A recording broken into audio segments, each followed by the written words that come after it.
The Concise Constitution. The Constitution is divided into 7 articles, each of which includes sections. The Constitution also includes a Bill of Rights, as well as more amendments added since it was originally framed. You should read the whole thing to get all the details. Considering how complicated government is, the Constitution is really short. The Preamble. The Preamble sets out the reasons for a constitution. It states that the people are establishing the new government. The whole thing. We, the people of the United States, in order to form a more perfect union, establish justice, ensure domestic tranquility, provide for the common defense, promote the general welfare, and secure the blessings of liberty to ourselves and our posterity, do ordain and establish this Constitution for the United States of America.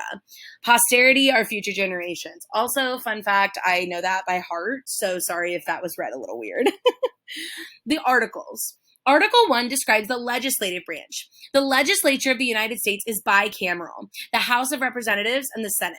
The Vice President of the United States is the President of the Senate, but does not vote except in a tie. If a majority of Congress is present, a quorum is reached. But if not, they can adjourn. Each bill must be signed by the president before becoming law. If the president vetoes the bill, it could still become law if 2/3 of Congress overrides the veto. Congress has the right to make any laws necessary and proper to carry out its duties. Quorum is the required number of people needed to legally do business. Adjourn means to end or postpone the rest of a meeting. Bill means a draft of a law.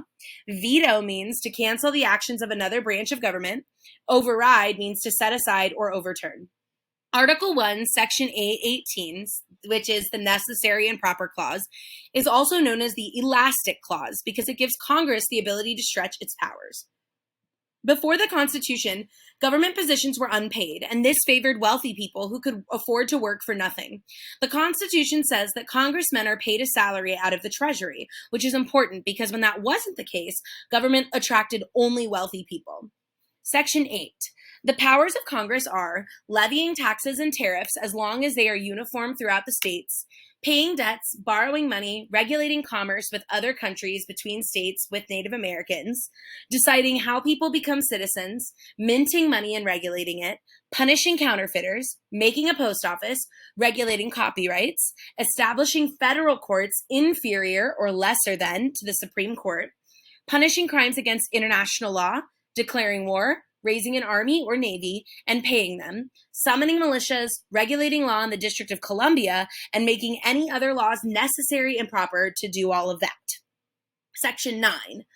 But there's no discussion of slavery until 1808 and no overriding the writ of habeas corpus. You can only arrest a person for a specific cause, except in a wartime suspension.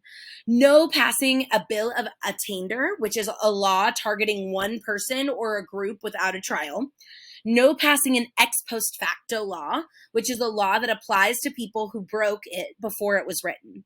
No levying export taxes, no favoring one state in any way, no levying direct taxes on the people, aka capitation. No set amount that everyone has to pay in taxes, only taxes determined by income or money spent. No taking money from the Treasury without a specific budget being passed as law, and no creating a titled aristocracy, meaning no kings, queens, lords, ladies, all of that. Article 2 describes the executive branch, the president and his or her duties. It says his here, but it could be either. It doesn't specifically say it has to be a man. So we're going to just change it and say their duties. The president and their duties, their advisors and the vice president. The president, like the vice president, serves a 4-year term. They receive a salary and take an oath to protect the Constitution. The powers of the president include serving as commander-in-chief of the armed forces, pardoning criminals, nominating ambassadors, judges, and officers, and making treaties, provided that 2/3 of the Senate approves. The president, vice president, and other civil officers may be impeached for treason, bribery, or other misdemeanors and high crimes. To pardon is to release or excuse a person from being punished from an offense. To impeach is to bring an accusation against a government official. Article 3 describes the judiciary branch, or the courts, and establishes a Supreme Court. All judges appointed under Article 3, such as judges on the Supreme Court, the Federal Court of Appeals, and district courts, can hold their jobs for life. In all cases involving ambassadors or entire states, the Supreme Court has original jurisdiction, meaning it's the first court to hear the case. Jurisdiction means the authority to administer justice. There is a reason judges hold their jobs for life. It's to prevent them from having to run for re-election or to be influenced by politics. Article 4 defines the relationship between the states and says that the federal government guarantees each state a Republican form of government. Not like the Republican Party, but that you elect people to represent you. That's what a republic is. In the Federalist Papers, James Madison described a Republican form of government as a representative democracy, as opposed to a direct democracy. That is, people have control through their representatives. Also, a monarch, which means a king or a queen, cannot rule the government. The Constitution created a republic, not a democracy. Article 5 explains how amendments to the Constitution can be proposed and passed. An amendment requires 2/3 of both the House and the Senate and 3/4 of the state's legislatures for approval. However, legislators can bypass Congress completely and pass an amendment if 2/3 of the state legislatures approve a call for a convention, which would convene to draft the amendment. Then, the amendment would need 3/4 of the state's approval. This method, however, has never been used. Article 6 states that the Constitution is the supreme law of the land. Article 7 confirms that the Constitution is established once 9 states of the 13 ratify it. The amendments. The first 10 amendments are known as the Bill of Rights. Ratified in 1791, they protect individual liberties and limit the powers of the federal government. Number 1, individual rights, freedom of religion, freedom of speech, freedom of the press, the right to assemble, and the right to petition the government. Number 2, the right to bear arms, meaning the right to own and carry weapons. Number 3, the right to not have soldiers quartered in a person's home without consent of the owner. Number 4, the right to not have warrants issued without probable cause. A warrant is the authorization of an officer to make an arrest, seize property, or make a search. Number 5, the right to due process, meaning that nobody can serve as a witness against himself, and capital crimes cannot be charged without a grand jury, except in wartime.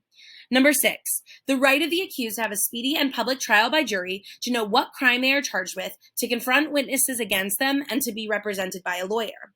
Number 7, the right not to have a case that was already decided by a jury re-examined in another court. Number 8, the right not to have to pay excessive bail or receive cruel or unusual punishments. Number 9, the right to other rights that may not be listed in the Bill of Rights. And number 10, the right of states to hold the powers not specifically assigned to the federal government. The Bill of Rights can be grouped like this. Amendment 1 protects individual rights and minorities from majority rule. Amendments 2 through 4 addresses mistakes that were made during the Revolutionary War. Amendments 5 through 8 guarantee rights to people charged with crimes. And Amendments 9 and 10 maintain the rights of states and citizens.